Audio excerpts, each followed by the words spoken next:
여러분, 오늘 아주 불편한 이야기를 하려고 합니다. 아마 이 영상을 클릭한 여러분 중 대다수는 성실하게 살아온 분들일 겁니다. 남에게 피해 끼치지 않고 시키는 업무 묵묵히 해내며 주변에서 좋은 사람, 착한 사람이라는 소리를 들어온 3050 직장인들이죠. 그런데 왜 여러분의 인생은 제자리 걸음입니까? 왜 밤마다 원인 모를 불안함과 조급함이 당신의 목을 조르는 걸까요? 제가 그 잔인한 진실을 말씀드리겠습니다.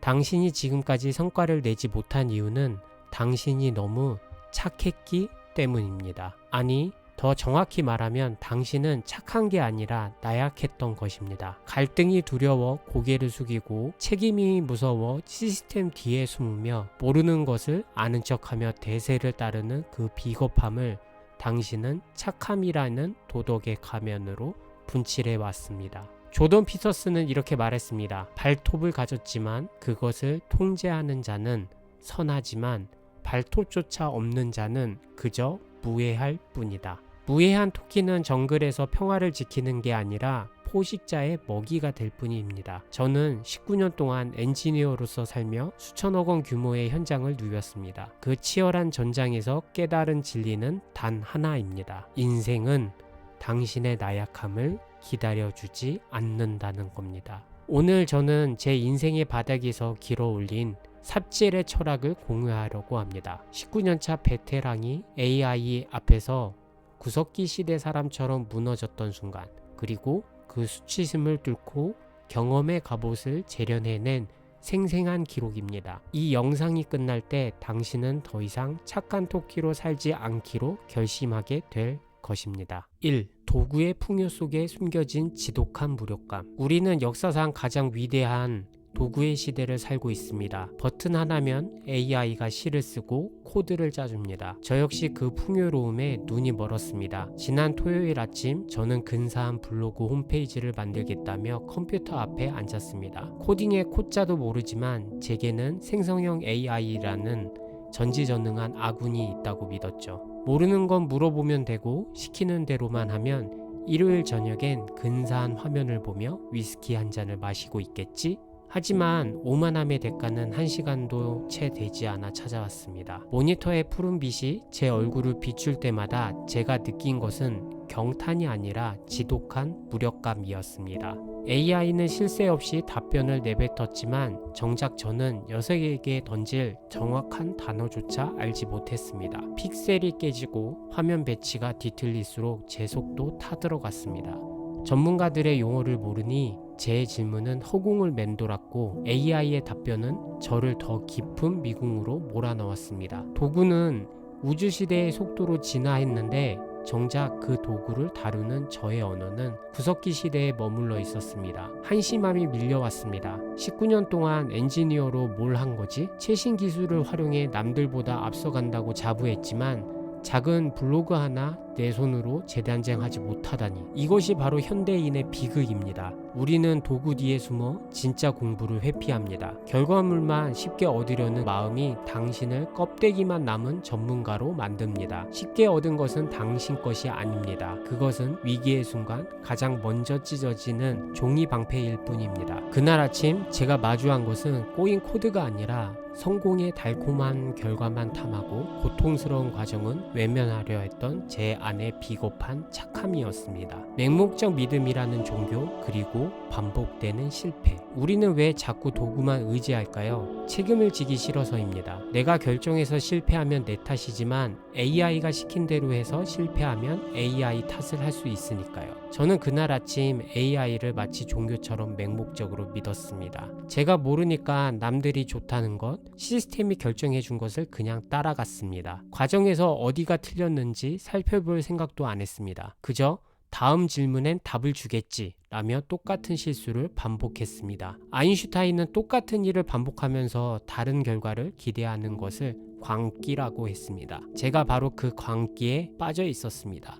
이것은 직장 생활에서도 똑같이 나타납니다. 상사가 시키니까, 회사의 매뉴얼이 그러하니까 당신은 당신의 뇌를 끄고 착한 부품이 되기를 자처합니다. 하지만 그렇게 도달한 결과물에 당신의 영혼이 들어있을 리가 없습니다. 맹목적인 믿음은 당신의 성장을 멈추게 하는 가장 달콤한 마약입니다. 나는 시킨 대로 다 했어 라는 말은 무책임의 다른 이름입니다. 진정한 성과는 내가 그 과정의 모든 고통과 오류를 내 것으로 받아들일 때 시작됩니다. 도구가 나보다 잘한다는 믿음 때문에 나의 감각을 마비시키지 마십시오. 당신의 인생은 확률학적인 알고리즘이 아니라 당신의 의지로 써내려가는 단 한 권의 역사여야 합니다. 3. 문제와의 거리가 정답을 만든다. 헬스장으로 가야 하는 이유. 무력감이 깊어질수록 모니터 속 코드는 저를 잡아먹을 괴물처럼 불어났습니다. 책상 앞을 떠나지 못하고 조급함에 매몰된 저를 구원한 것은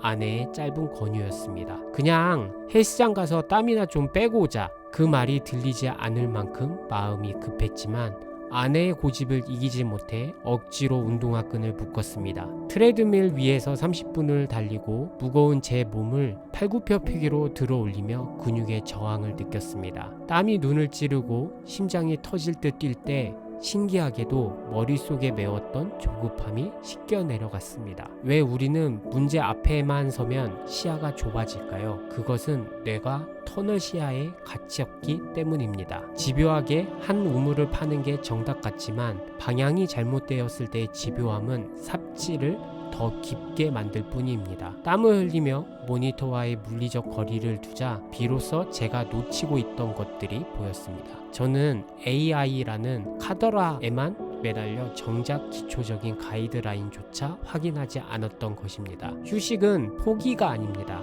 그것은 더 높은 곳을 보기 위한 시력의 회복입니다. 여러분, 성과가 나지 않아 미칠 것 같을 때 책상을 박차고 나가십시오. 근육의 고통을 마주하며 뇌에 산소를 공급하십시오. 그 30분의 휴식이 당신의 10시간 삽질을 끝내줄 결정적 힌트를 가져다 줄 것입니다. 여기서 잠깐만요. 한국인의 하루 평균 스마트폰 사용 시간은 5시간, 그 중에 70%는 알고리즘이 떠먹여주는 추천 콘텐츠 소비에 쓰입니다. 우리는 퇴근 후 거실 소파에 앉아 쉰다고 생각하지만 사실 뇌는 쉴 새 없이 쏟아지는 자극을 처리하느라 에너지를 착취당하고 있습니다. 이것은 휴식이 아니라 거대 플랫폼에 당신의 귀한 시간을 채굴당하고 있는 것입니다. 당신의 의지가 약해서가 아닙니다. 수조 원을 들여 설계된 알고리즘 시스템이 당신의 시선을 붙잡아 두도록 설계되었을 뿐입니다. 아이를 재우고 얻은 그 소중한 고요함마저 알고리즘의 파도에 휩쓸려 보내기엔 당신의 삶은 너무나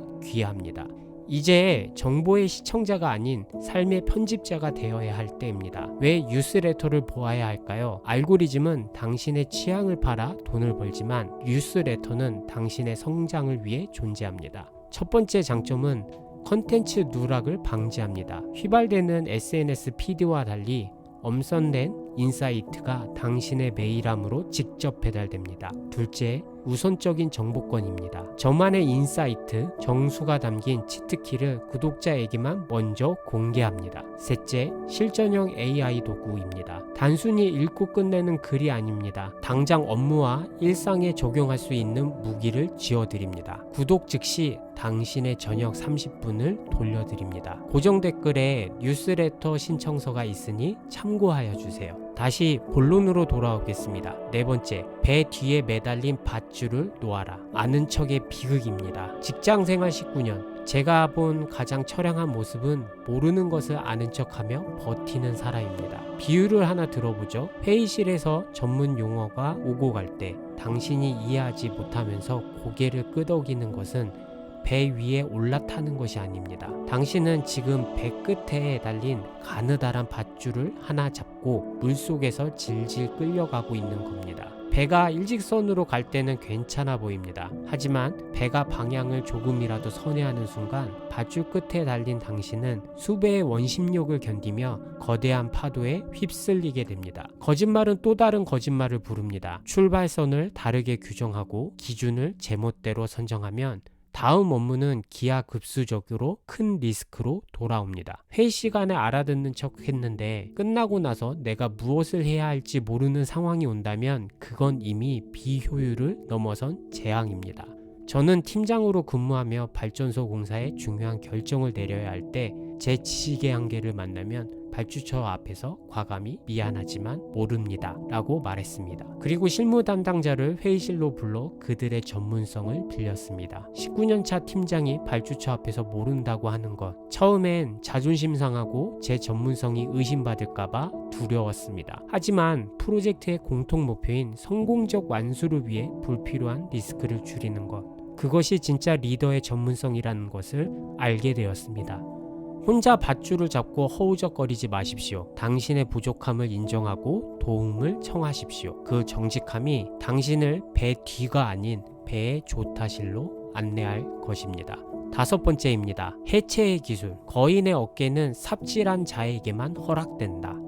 다시 책상으로 돌아왔을 때 저는 AI 대신 유튜브와 커뮤니티를 뒤졌습니다. 아니나 다를까 제가 겪어온 시행착오를 먼저 지나온 거인들의 기록들이 가득했습니다. 만약 제가 토요일 내내 씨름하며 코드의 구조를 직접 만져보지 않았다면 그들의 조언은 그저 지나가는 외계어에 불과했을 것입니다. 제가 직접 삽질하며 흙을 묻혔기에 그들이 건네는 삽의 각도가 얼마나 정교한지 비로소야 이해할 수 있었습니다. 지혜와 안목은 머리로 얻는 것이 아니라 손끝의 마찰을 통해 얻어집니다. 저는 문제를 잘게 쪼개는 퍼스트 프린시플 기법을 연습하고 있습니다. 블로그 수정도 마찬가지였습니다. 위젯 기능, 픽셀의 개념, 디자인 요소, 이것들을 하나하나 쪼개어 종이의 순서도를 그려봤습니다. 발전소 시운전할 때 쓰는 크리티컬 패스 공정표를 제 인생에 도입한 거죠. 어떤 공정이 흔들리면 전체가 흔들리는지 파악하고 개별적으로 독립해서 시작할 수 있는 것들을 분류했습니다. 전체 흐름을 알고 나니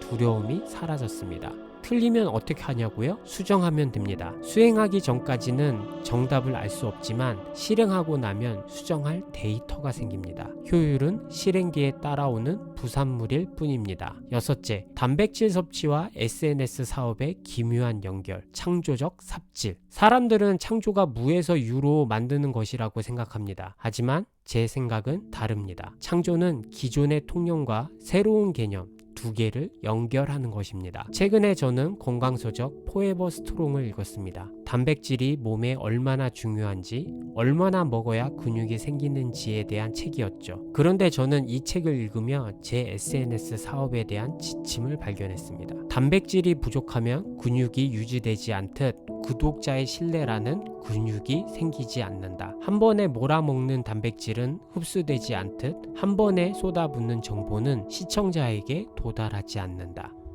전혀 상관없어 보이는 분야에서 나만의 보물을 찾아내는 것. 이것이 바로 치열한 삽질을 해본 사람만이 누릴 수 있는 특권입니다. AI가 주는 확률적 평균값에 만족하지 마십시오. 책 한 권을 읽어도 내 상황에 맞춰 해체하고 다시 조립해 보십시오. 그 엉뚱하고 치열한 연결이 당신을 대체 불가능한 전문가로 만들어줄 것입니다. 7.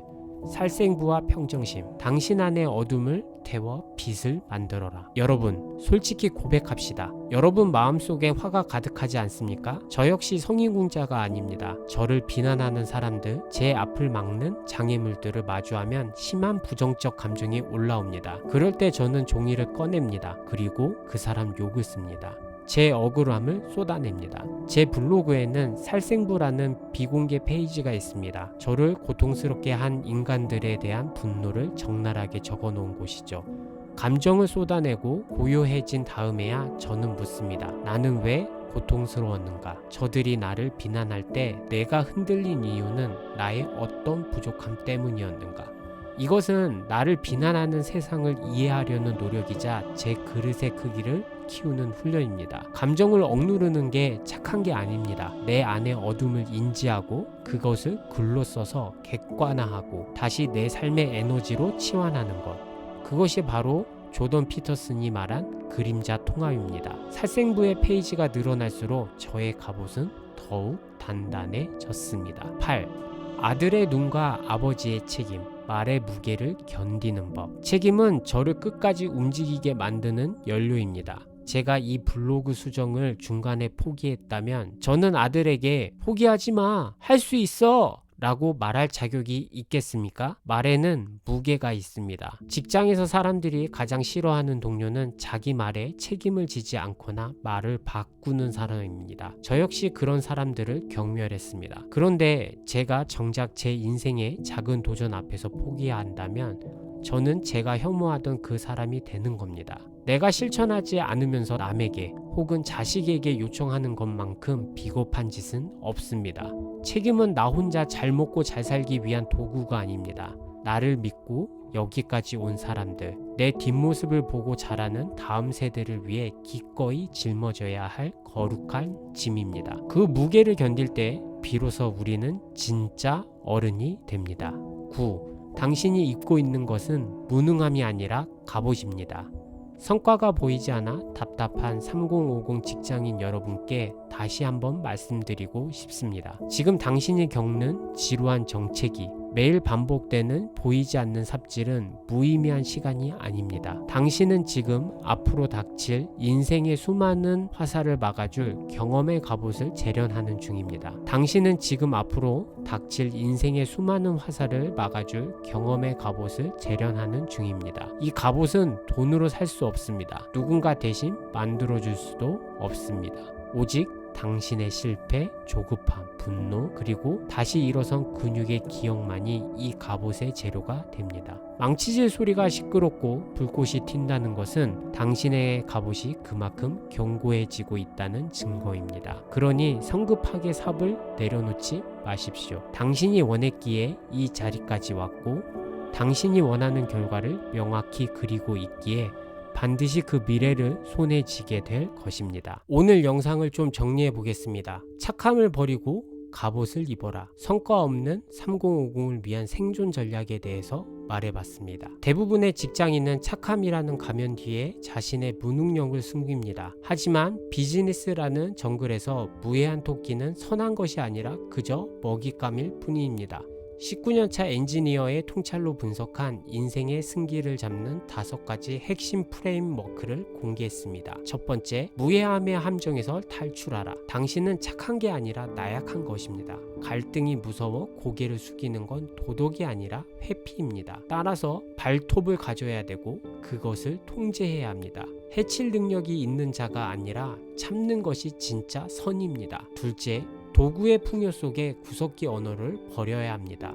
AI가 코드를 짜주는 시대이긴 하지만 당신의 언어는 여전히 구석기 시대에 머물러 있을지도 모릅니다. 도구 뒤에 숨어 있지 마십시오. 기초적인 원리를 모른 채 AI가 내뱉은 확률학적 평균값에 목을 매는 건 성장이 아니라 퇴화입니다. 직접 삽질하며 손끝의 마찰을 느껴보십시오. 셋째, 배 뒤에 밧줄을 놓고 조타실로 올라타십시오. 모르는 것을 아는 척할 때 당신은 배 뒤에 밧줄에 달린 존재가 되어버립니다. 배가 방향을 틀면 당신은 파도에 휩쓸려 죽을지도 모릅니다. 모른다고 말하는 용기가 진짜 전문성입니다. 무지를 인정하고 질문해야 됩니다. 그때 비로소 당신은 배 뒤가 아닌 조타실에 앉아 리스크를 통제할 수 있습니다. 넷째, 감정의 살생부를 재련의 불꽃으로 쓰십시오. 분노의 억울함을 억누르는 건 당신의 그릇을 작게 만듭니다. 비공개 살생부를 쓰십시오. 모든 어둠과 욕설을 쏟아낸 뒤에 고요하게 분석하십시오. 왜 고통스러운가? 내 약점은 무엇인가?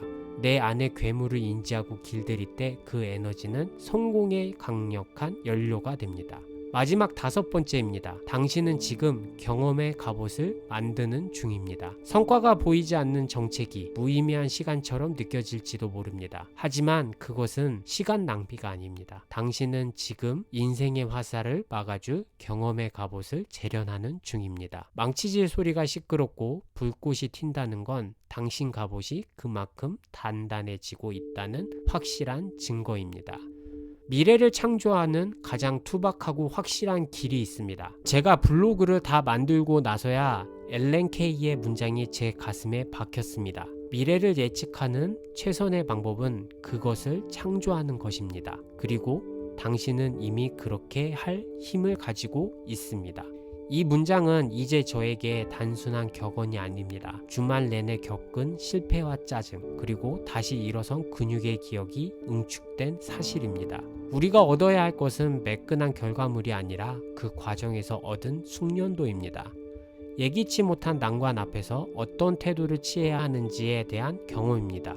고맙다, 나의 치열한 삽질아. 덕분에 나는 오늘 한 벌의 갑옷을 더 입게 되었다. 여러분, 이제 여러분 차례입니다. 착한 사람의 가면을 벗고 당신 안의 괴물을 깨우십시오. 그리고 당신만의 갑옷을 재련하십시오. 그 갑옷을 입고 세상 앞에 설 때 당신은 더 이상 무력한 존재가 아닌 자신의 운명을 창조하는 거인이 되어 있을 것입니다. 오늘 당신이 대면해야 할 불편한 진실은 무엇입니까?